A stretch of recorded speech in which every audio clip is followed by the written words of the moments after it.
Before I dive into the craziest 48 hours of my entire career, make sure to hit that subscribe button and turn on notifications. Trust me, you do not want to miss the rest of the stories I'll be telling. Now, let me take you back to the moment where my whole world almost collapsed, and how a single phone call flipped everything on its head. It started on a Wednesday morning. I was sipping my coffee, reviewing our quarterlies, when my secretary walked in. Her expression was pale, frozen. She looked like she'd seen a ghost. I asked her what was wrong, thinking maybe there was a client emergency or a PR issue. But what came out of her mouth made my stomach drop. "You've lost all your shares in the company." I stared at her in disbelief. "What do you mean I lost them?" I asked, almost laughing. She looked at the floor, trembling slightly. "All of them. They're no longer under your name." I froze. My brain couldn't register what she had just said. I had built this company from scratch. Every share was a piece of blood, sweat, and countless sleepless nights. I was the majority shareholder, or so I thought. My first instinct was denial. I told her to double-check with legal. Maybe it was a glitch in the system, a database error. But she shook her head slowly and handed me a printed report. The shares had been transferred. All of them. Without my knowledge, without my signature, or so I believed. I remember holding that piece of paper and feeling the air leave my lungs. How could this happen? Was it fraud? A hostile takeover? I could barely speak, but I asked the only question that made sense. Who authorized this? She pointed at the bottom of the report. There it was, my name, my signature. But I hadn't signed anything. Not recently. Not about this. I felt a wave of panic creep over me. Was this a forgery? Identity theft? Or something even more sinister? I picked up the phone and called legal. They were just as stunned. No one had received a heads-up. The transfer looked legitimate. It had gone through every system, passed every verification. But I hadn't touched a pen. My lawyer told me it could take weeks to unravel this, and that in the meantime, I technically no longer owned my company. I remember sitting in my office, the walls spinning, the future of everything I had built suddenly pulled from under me. How was this possible? The next few hours were chaos. I was on back-to-back calls with lawyers, IT, board members, everyone I could think of. Nobody had answers. Nobody knew who now controlled the shares. The documents listed a private holding company, anonymous, no traceable ownership, no obvious motive. I thought about all the times I'd said no to offers, the competitors I'd turned down, the board members I'd fired, the ex I'd blocked from anything related to the business. The list of people who'd want to see me fall was longer than I wanted to admit. And still, none of it explained how this happened without a single red flag. I remember staring at my reflection in the office window as the sun set behind the skyline. Was this it? Was it over? My assistant brought me a glass of water, and I realized my hands were shaking. She asked if I wanted to go home, but I couldn't move. I felt paralyzed. Everything, every dollar, every hour, every dream, was now in someone else's hands. I thought about my employees, my clients, my reputation, all hanging by a thread. I couldn't let this be the end, but I had no idea where to start. That night, I couldn't sleep. I kept playing the events over and over in my head. The last board meeting. The last major deal I signed. Could there have been something hidden in the fine print? I had always been so careful. I hired the best legal team, triple-checked every signature. But still, somehow they got me. My phone buzzed non-stop. Messages of concern. Rumors already spreading. I wanted to scream or disappear. But I knew I had to keep my head. I had to stay smart. Whoever did this wanted me off balance. and I wasn't going to give them that satisfaction. By morning, my name was out of the shareholders' registry. The update was public. News outlets were sniffing around. I gave strict instructions to hold all statements. No press. No social media. Not until I had a clue what was going on. I met with my lawyer in person. We locked ourselves in a conference room, reviewing every recent transaction, document, and email. Hours passed. Nothing suspicious, until he noticed something odd. A minor amendment to a contract I had signed 3 months ago. It gave proxy rights to an unnamed partner. That clause had been buried deep in the legalese, and I had initialed it. My heart sank. Could I really have given someone power without realizing it? My lawyer assured me that even with that clause, a full transfer of shares shouldn't have been possible. But it could have been used as a loophole. Someone exploited it expertly. I remembered the person who had handed me that contract. Our former CFO. He'd resigned 2 months ago, citing personal reasons. But something always felt off about the way he left. Too clean. Too fast. Could he have planned this? Could he be working with whoever now held my company? I called his number. Disconnected. Sent an email. Bounced back. It was like he vanished off the face of the earth. I reached out to mutual contacts, even a private investigator. And then I sat back in my chair, exhausted, overwhelmed, and furious. I wasn't just betrayed. I had been outplayed. And unless I found out who was behind this, I wouldn't just lose the company. I'd lose everything. Just then, my phone rang. An unknown number. For a second, I almost ignored it. But something told me to pick up. And that call changed everything. "Hello," I said cautiously. There was silence for a beat, and then a familiar voice. One I hadn't heard in over a year. "I heard what happened," she said. "My former mentor. The woman who had helped me raise my first seed round. The one who disappeared from the business world after a major scandal, and whom I had lost touch with completely. I think I know who's behind this," she said quietly. I felt a chill run through me. "But we need to meet in person. Tonight." I met her at a small rooftop bar downtown, far from the corporate centers we used to frequent. She looked older, not in a bad way, just more tired, like someone who had seen too much and kept it all locked inside. We hugged briefly. No small talk. Just straight into business. "They used you," she said as we sat her day, "and they knew you'd never see it coming." I leaned in, every nerve in my body on high alert. "Who?" I asked. She looked around, lowered her voice. "Your former CFO wasn't working alone. He's part of a group. They specialize in corporate sabotage. They embed themselves quietly, earn trust, and then dismantle companies from the inside out. Yours was a target." I felt a wave of nausea. "But why? I don't have enemies like that." She gave a bitter smile. "Everyone with power has enemies. You just didn't know their names yet." She pulled out a flash drive and slid it across the table. I started digging after I heard the news. I still have contacts. This drive contains emails, wire transfers, and even a voice memo. I stared at it, hesitant. "Why are you helping me?" I asked. She looked me dead in the eye.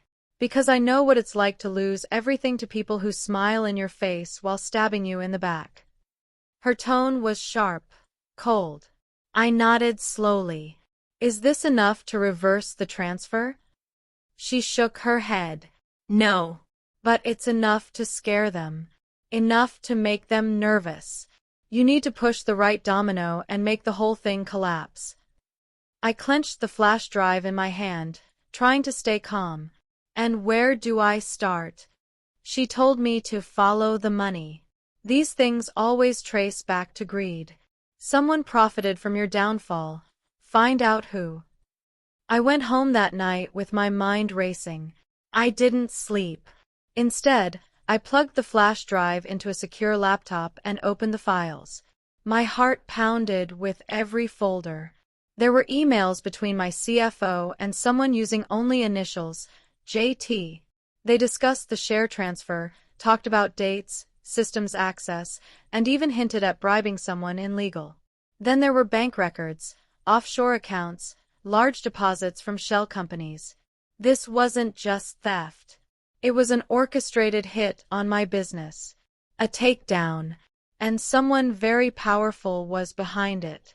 The voice memo was the worst part. It was a recording of a conversation, my CFO and this JT person. They spoke casually, even laughed.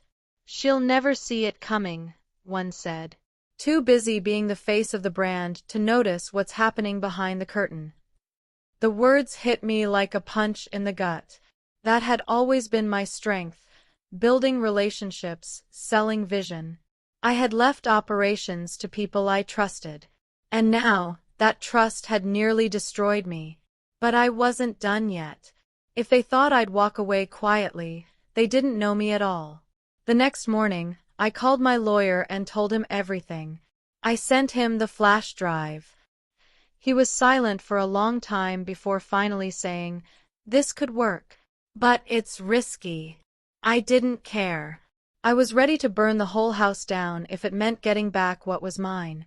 We made a plan. I would confront one of the smaller players first, someone named Marcus, a junior partner listed on one of the emails.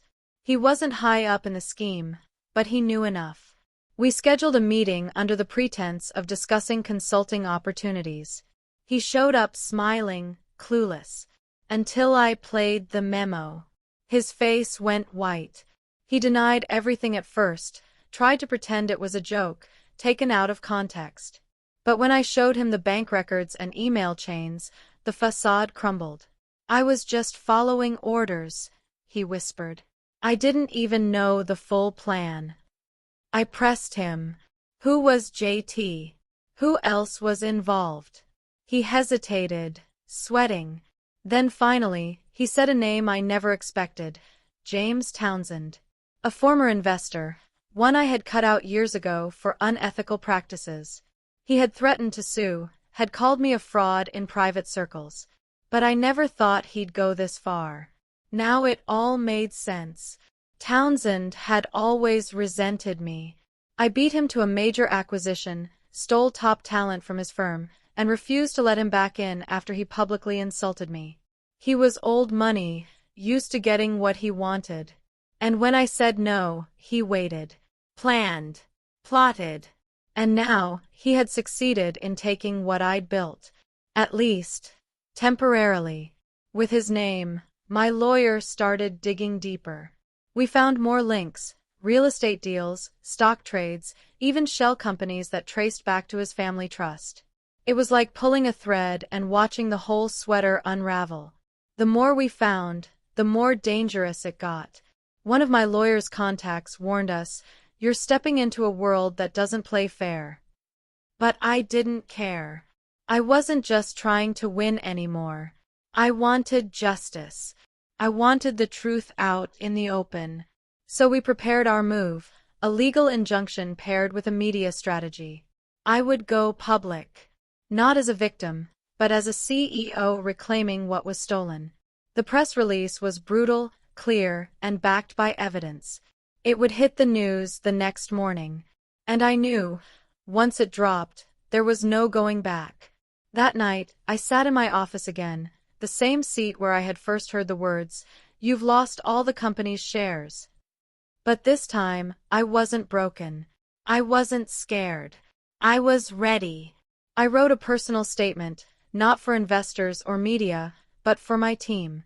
I told them what had happened, how we were targeted, how someone betrayed us, and how we were fighting back. I hit send. Within minutes, my inbox was flooded with replies, support, encouragement, rage. They believed in me. That gave me strength. Just before midnight, my phone rang again. Same unknown number. I picked up, heart racing. You should have stayed quiet, a voice said. It wasn't Townsend. It was someone else, cold, mechanical. You're making a mistake. I didn't flinch. You already made the mistake, I replied. Then I hung up. I knew we were close. I knew they were nervous. The trap was set. And in just a few hours, the whole world would know what they had done. The press release went live at exactly 8 a.m.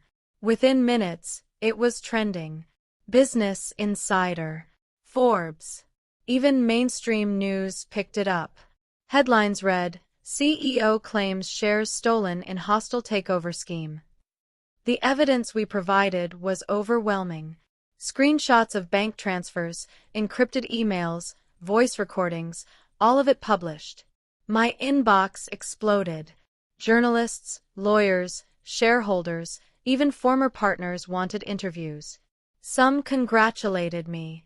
Others asked how I let it happen. But the one call I was waiting for didn't come. James Townsend was silent. No denial. No legal threat. Just silence. That was the most unnerving part. It felt like the calm before the storm. But I stayed ready. I had my team back. My lawyer filed the injunction to freeze the fraudulent transfer. Now it was a legal chess game, and we had just moved our queen. Later that afternoon, I received a message from an anonymous source. It simply said, "Check the holding company registry in Dubai." Attached was a link to a private database. I clicked through layers of verification, and then it appeared, the holding company that had acquired my shares was registered under a new beneficiary. And guess what name appeared? Not Townsend's, not the CFO's, but someone even closer. My secretary. My blood ran cold. Could that be possible? She had been with me for 3 years. Loyal, discreet, always one step ahead of what I needed. But now, I saw her signature on several of the documents, hidden in authorization fields. That's how they got past internal controls. That's how they moved so fast. My hands trembled as I closed the laptop.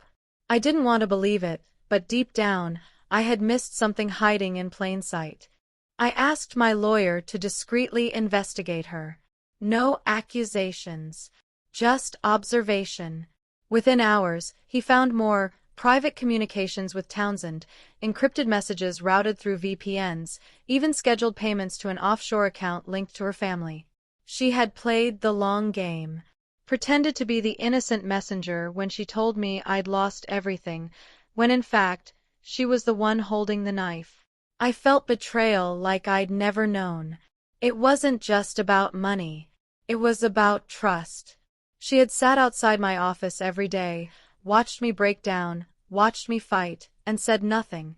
Part of me wanted to scream. Another part wanted to confront her face to face. But we had a plan. And emotion couldn't ruin it now. We organized a fake company meeting for the next day. She arrived early, as always. Smiling. Polite. Like nothing had happened. My heart pounded as I greeted her, forced a smile. She handed me a report and said, "Legal sent this. Looks like things are moving forward." I nodded. They are.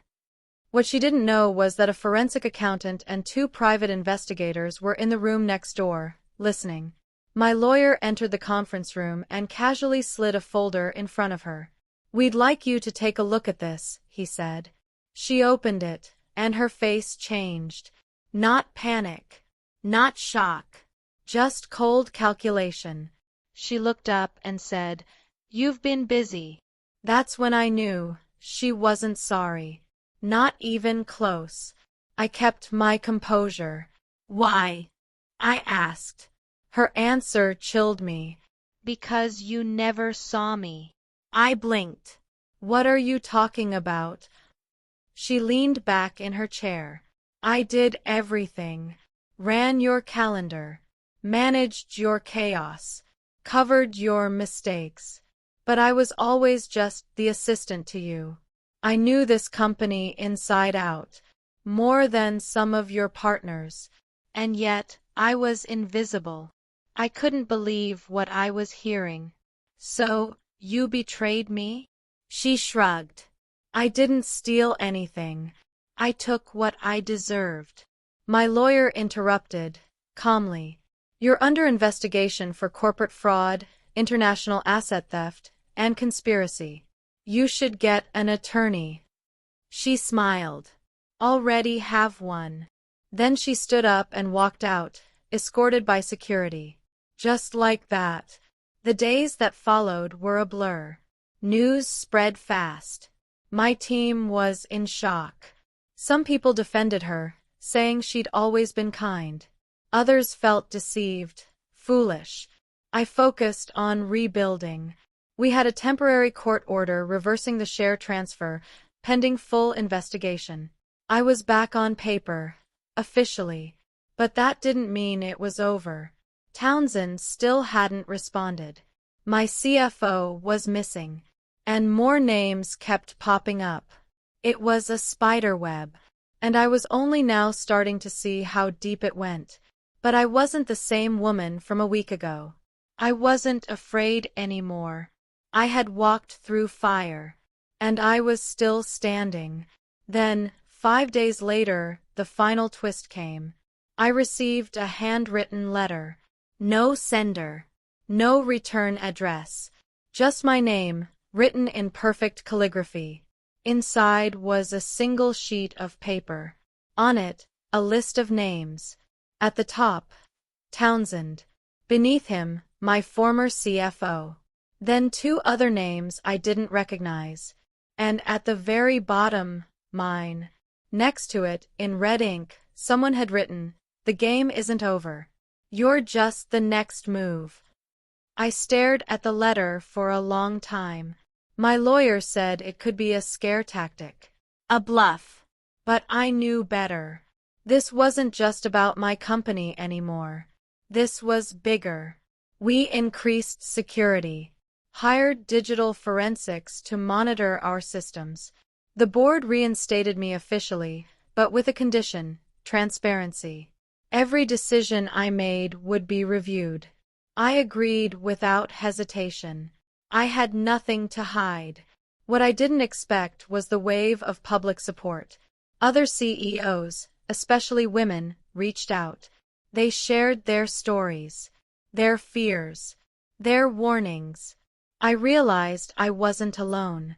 This kind of sabotage happens more often than people think. But no one talks about it. Until now. I decided I wouldn't just rebuild my company. I'd expose the entire system that allows people like Townsend to operate in the shadows. We launched an internal task force, started cooperating with financial regulators, and I began documenting everything: emails, voice memos, private conversations. One day, it might all become a book, or a documentary, maybe even a court case that changes things forever. I don't know how long this will take, or how many more traps they'll set, but I do know one thing: I'm not backing down. Not now. Not ever. They picked the wrong woman to underestimate, the wrong company to mess with. And if they're watching this video, good. I want them to know, I'm coming. If you've made it this far, thank you. This wasn't just a story, it was a warning. A reminder that even at the top, you're never safe from betrayal. But also, that you're never powerless. If you enjoyed this story and want to hear more real, raw, behind-the-scenes truths from the business world, don't forget to subscribe to the channel, leave a comment, and hit the like button. This is just one of many untold stories I'll be sharing. Because in the world of power, deals, and deception, what you don't see can ruin you. Stay sharp, stay strong, and I'll see you in the next one.